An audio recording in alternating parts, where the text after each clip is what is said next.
This is my first day of recording my journey by getting or by being a better person because of what I did last 2 months ago. And what I did 2 months ago, hindi ko mapapatawad ang sarili ko sa ginawa ko dahil ng masama talaga ginawa ko. And that cost me a lot. And I lost the person that I love the most or the woman that I love the most. Na hanggang ngayon hindi ko pa din napapatawad ang sarili ko dahil mahirap patawarin ang sarili na alam mo na may ginawa kang mali, na alam mo na may epekto dun sa tao mong ginawang mali. And uunahin ko to sa lahat. I wish that I never did that thing. I wish that I became a much better person and she didn't deserve all of those. Hindi lang din ako makapag-sorry in chat or what or makabawi dahil nang wala kaming contact. And that's the hardest part since hindi ko talaga mapapatawad ang sarili ko kahit yun ay tumagal pa. Kahit sabihin natin na it's almost been a year, for example, and kahit sabihin mo yun sa akin, matatandaan at matatandaan ko pa din yung ginawa ko, and that still hurts a lot for me because I can't forgive myself for what I've done. Kaya use your words wisely. Huwag mo gagamitin or huwag ka magsasalita kapag galit ka. Kasi kapag talaga galit ka, hindi mo makokontrol yung galit mo. Hindi mo makokontrol yung sasabihin mo. Sa tunay lang. Dahil ng ganun nga, you'll break a person or you're gonna hurt the person that you love the most using words. Even though it's true words, the wounds are unseen. Dahil ng yung sugat na yon na binigay mo sa kanila, it will mentally destroy them. Kahit hindi pa yan alam ng lahat dahil nga sinabi mo yan sa kanila verbally. Hindi talaga yan malalaman ng ibang tao. Dahil ng yung sinabi mong yon, it will be stuck in their mind. Kasi naniniwala ako na kapag yung isang taong may nasabing mali sa'yo, hindi yung tao na yon na nagsabi ng mali, makakalimutan nyo na yon na sinabihan ka ng ganon. And what you did is you just said a horrible thing to a person you like or the person that you love by hurting them. Kahit sabihin natin na pinatawad ka nila, masakit pa din yun para sa kanila because of the audacity.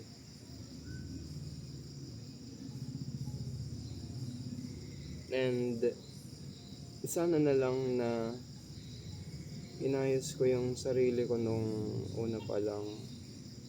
And the fact that I should have listened to what she said.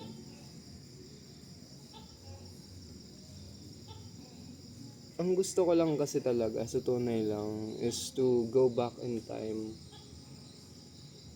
para ayusin lahat ng mali ko pero wala na akong magagawa because it's the present. Kahit kalimutan na yan ng iba, kahit nakalimutan na nila na nangyari yan, yung taong nasaktan mo, hindi niya yun makakalimutan dahil sinaktan mo siya verbally. And that will haunt them forever. Yung trauma kasi, hindi yun makawala sa isang tao. At yan ay masastuck sa kanilang utak. Kaya ko lang naman din to ginawa. As I said earlier, it's a journey of becoming a better person, a much better person. Alam ko na naman na ayaw na sa akin ng mga kaklase ko, kaibigan ng girlfriend ko dati, at lahat ng taong nakakilala sa kanila.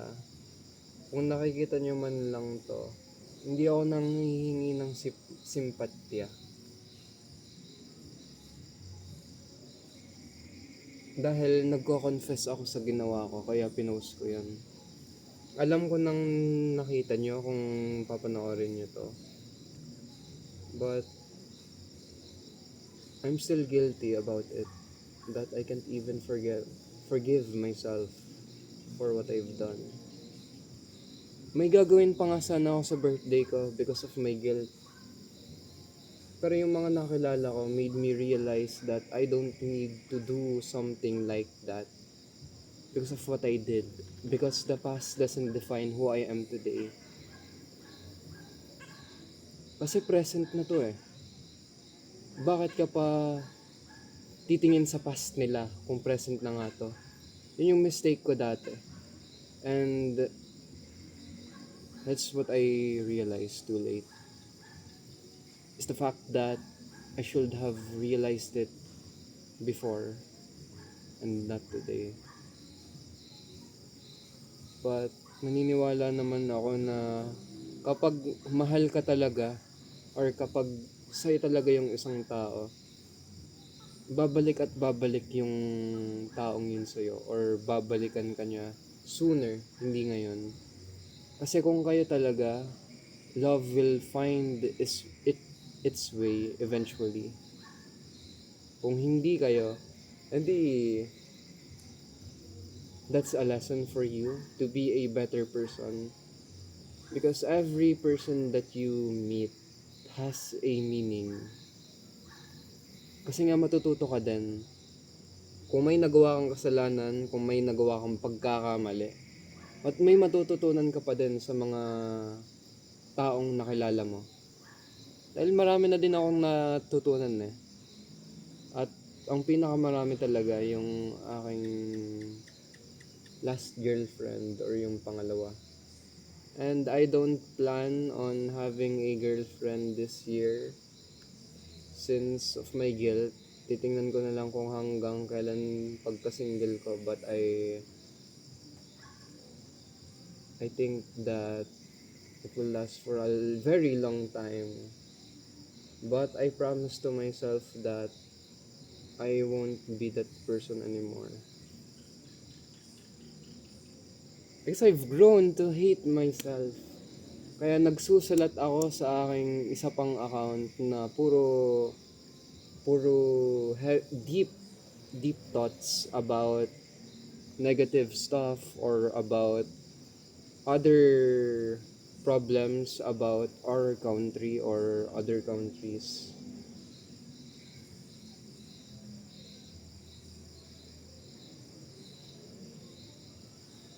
Hindi ko na din kasi alam ang nangyayari ngayon eh, sa tunay lang. Dahil mabilis na ako makalimot. I've been depressed for 2 months now and I still am today. I'm still anxious. I still shiver or nanginginig ang kamay if may nadaang motor, may natawag na telepono, may nakikita akong tusok-tusok. Naging takot na din yun sa akin of what happened and I think I deserve this. Bukas na lang ulit, itatapos ko na yun ngayon. Sinabi ko lang naman to dahil nga wala akong mapapagsabihan.